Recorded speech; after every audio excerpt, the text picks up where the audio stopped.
So let's begin our service with our opening words of prayer.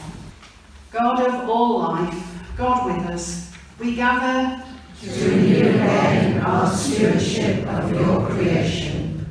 Feed us with knowledge and understanding. Awaken within our hearts a passion for sustainable living. Enable us to take lighter footsteps on your good earth. Help us to find ways of living more simply. Ever-present God, we come to worship within your renewing love. So strengthen and encourage us that we see the next steps for action and have the courage to take them. For your love's sake. Amen. I'm sure that it's no accident that the ecumenical season of Creation Tide, which started on September the 1st and will end on October the 4th, encompasses harvest, the time when we traditionally celebrate and give thanks to God for our food. Food is an essential part of life. True, we need it for health and wholeness, but food is more than nutrition. It has a social importance. Many of our gatherings with family and friends are around food. Food builds community and personal relationships.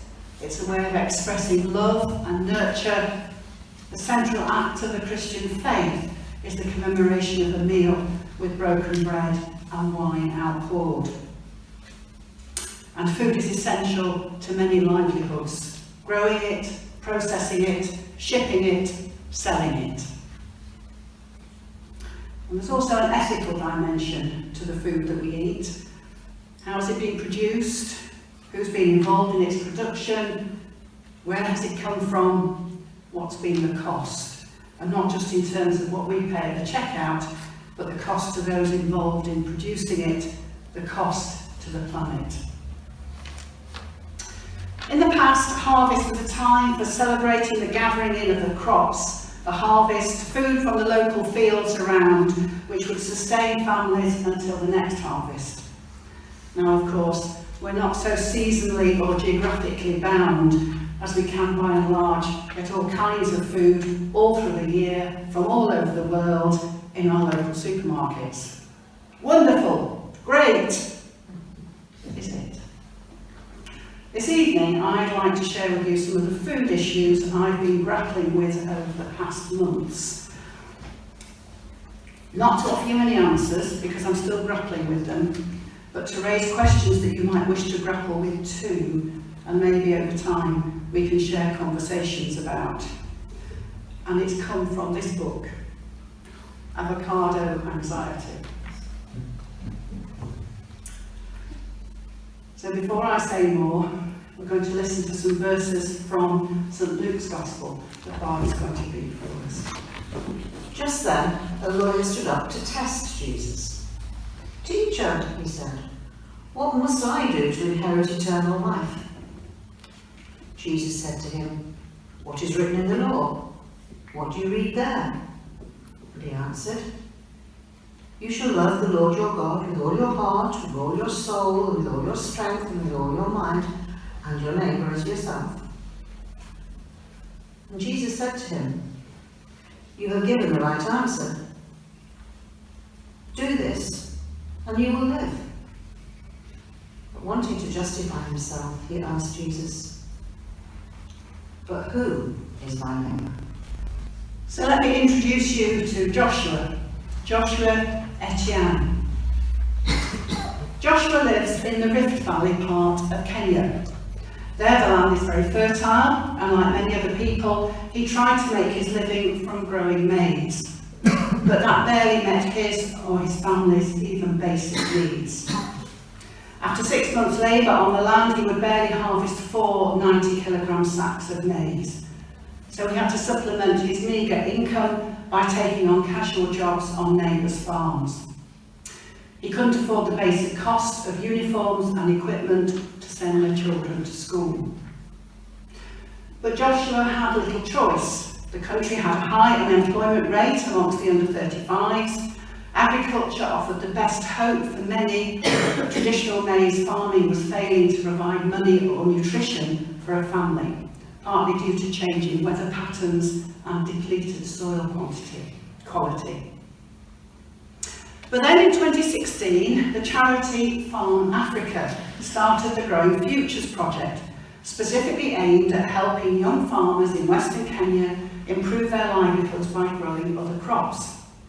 With the right conditions, vegetables could not only grow well in this part of Kenya, but also fetch a good market price and provide more than one harvest a year. Joshua joined the project and received much support and training in growing French beans, sugar snap peas, mange tout, garden peas, cabbages. Joshua and his wife Maximilia worked hard, and within a few years were making good money from selling their crops. They were also able to start feeding their family better, they bought a cow and were able to send their children to school. It's a brilliant good news story of how a family and others like them have been helped to become healthier, happier, financially better off, and their food growing has become more resilient to climate change. But those mange tout, green beans, where are they going?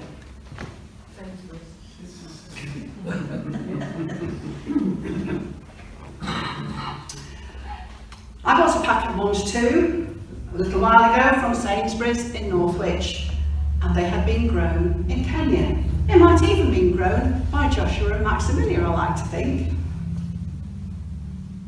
And then air freighted on a journey of some 4,000 miles. But with air freight come questions of carbon dioxide emissions and the consequences for the climate. More later. The second reading is taken from Genesis chapter 1, reading verses 29 to 31. God said, "See, I have given you every plant yielding seed that is upon the face of the earth, and every tree with seed in its fruit. You shall have them for food. And to every beast of the earth, and to every bird of the air, and to everything that creeps upon the earth, everything that has the breath of life, I have given every green plant for food." And it was so. God saw everything that he had made, and indeed it was very good. So now let me introduce you to Mike Small. Mike has long cared about what's happening to the Earth's climate, and in 2007 he was determined to change his family's lifestyle in ways that would reduce greenhouse gas emissions. He and his family had just moved from Glasgow to Fife. As he looked out of their new home, he saw plenty of food growing in the fields around them, but very little of that food on their plates. He resolved that their family would eat local. They would only eat what had been produced in Fife and immediate surrounds, a radius of about 100 miles from where they lived. Of course, it reduced all the transport costs. This became known as the Fife diet and attracted significant media attention. What did they eat? Well, they ate a lot of tatties and oats, brassicas and turnips, the staples of a traditional Scottish diet, but they also enjoyed soft fruit, including jams and frozen fruit preserved for the summer, meat and fish, dairy, including local cheeses, locally grown and milled wheat, local beer and cider and fruit wine.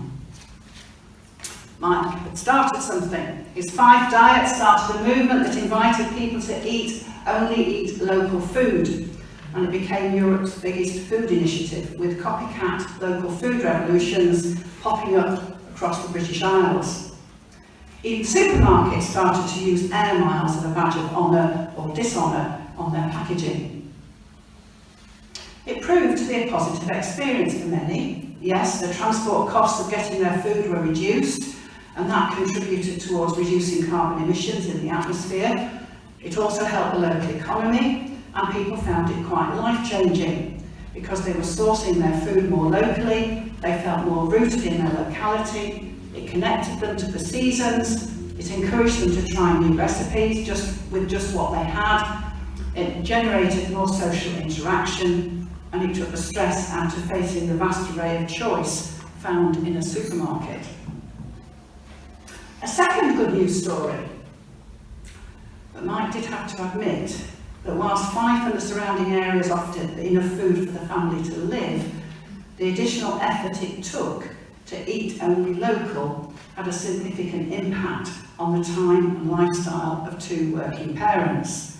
They had to spend a lot more time planning, sourcing, preparing and cooking food, a far cry from stocking up at your local supermarket and bunging pasta and pesto on the table when you get home. And he also had to admit there were things he was really missing. Coffee, especially. What about bananas?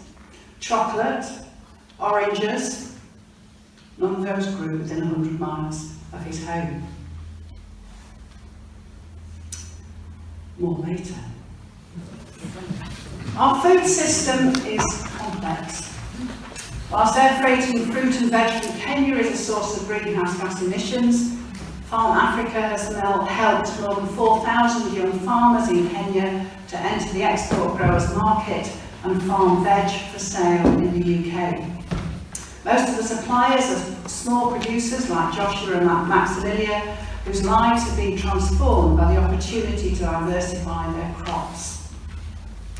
And if the veg is being transported in the base of planes that are already regularly flying to and from Heathrow, and we can't blame all the CO2 emissions on the veg. On the other hand, to the ardent climate campaigner like Mike, the less food has to travel, the better for the planet. If the UK is to meet its target of getting to net zero by 2050, everything that generates greenhouse gas matters. Air freight is increasing and has a heavy carbon footprint for the amount of food produced.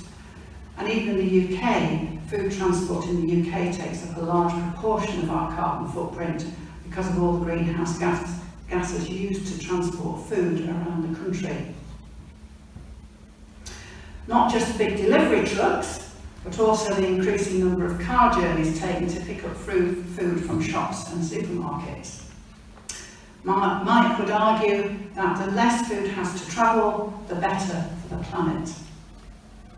In 2020, the paper Science stated that the world cannot meet its target to keep the global temperature rise below 2 degrees centigrade, never mind 1.5 degrees, by 2050, unless we tackle emissions from food production, including emissions from air freight. So should we buy the food that supports people like Joshua and Maximilia in their route out of poverty, even though it's adding to greenhouse emissions? Or should we be trying to cut our shopping trolley's carbon footprint? At which time you might want to be screaming in frustration at me, have I got to think about all this before I serve up beans on toast? Well, actually, maybe. We may differ on our decisions, but what we shouldn't say, can't say, mustn't say, is that it doesn't matter where our food comes from or how it gets to our plates. Psalm 24 reads, "The earth is the Lord's and everything in it, the world and all who live in it." So who is my neighbour? Joshua and Maximilia in Kenya, or the local veg growers in the UK? Or is it and? And how does that play out in my weekly shop? Interestingly, one idea mentioned in the book, which I warm to at the moment and have tried, is to aim for a roughly 80-20 proportion. 80% of the food we buy produced in this country and 20% from abroad. It's not ideal, but maybe it's the best I can do at the moment. And just before our prayers, I'd just like to credit again this book, Avocado Anxiety. It's not just about veg growing in Kenya, but there's lots of other interesting things about different parts of our diet, different parts of our food that we eat. and it's really worth reading if you're interested. I don't know where the author stands in terms of religion. It's not a religious book, but the ethical questions she raises about the food that we eat have much to challenge us as we seek to live out our Christian faith. It's really made me think from a faith perspective, and I can well recommend it. And so we come to our prayers. And so with Joshua and Mike and their situations in our minds, let us pray. God of imaginative love, we give thanks for this beautiful world that you have called us to share with you. We celebrate and give thanks for all its diversity and fragility. In your generosity, you have lent it to us to care for it, nurture it, and love it. Guide and strengthen us to work in partnership with you and with one another as we seek to make this world the place you would have it be.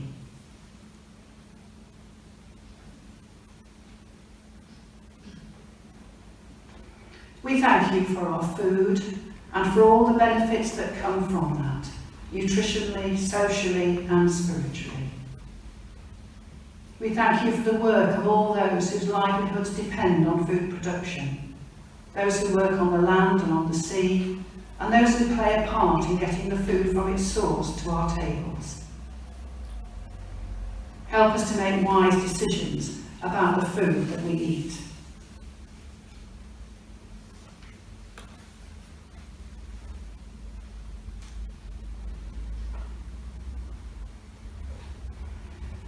Forgiving God, you challenge us to care for this world, which is both yours and ours.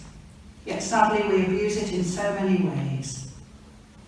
Too many people are suffering and broken. And we think tonight of the people in Libya and in Morocco. Nature has been pushed too far, almost too far to survive. Resources are not shared fairly. We are sorry and we ask for your forgiveness. May we be open to your guidance as we seek to live more ethically in the world we share with one another and with you.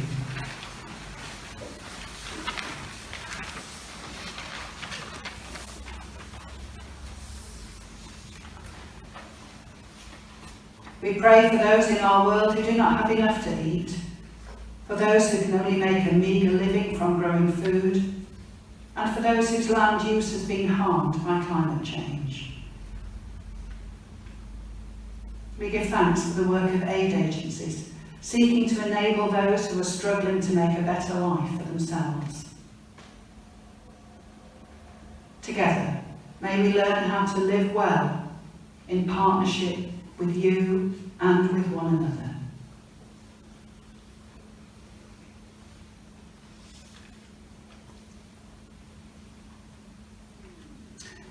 Challenge us daily to look at our thoughts, words and actions. Challenge us to think again. Challenge us daily to look beyond our own wants and needs to the needs of others and of this world. Challenge us to think again. Challenge us to be strong for you and for our brothers and sisters in the world. Challenge us to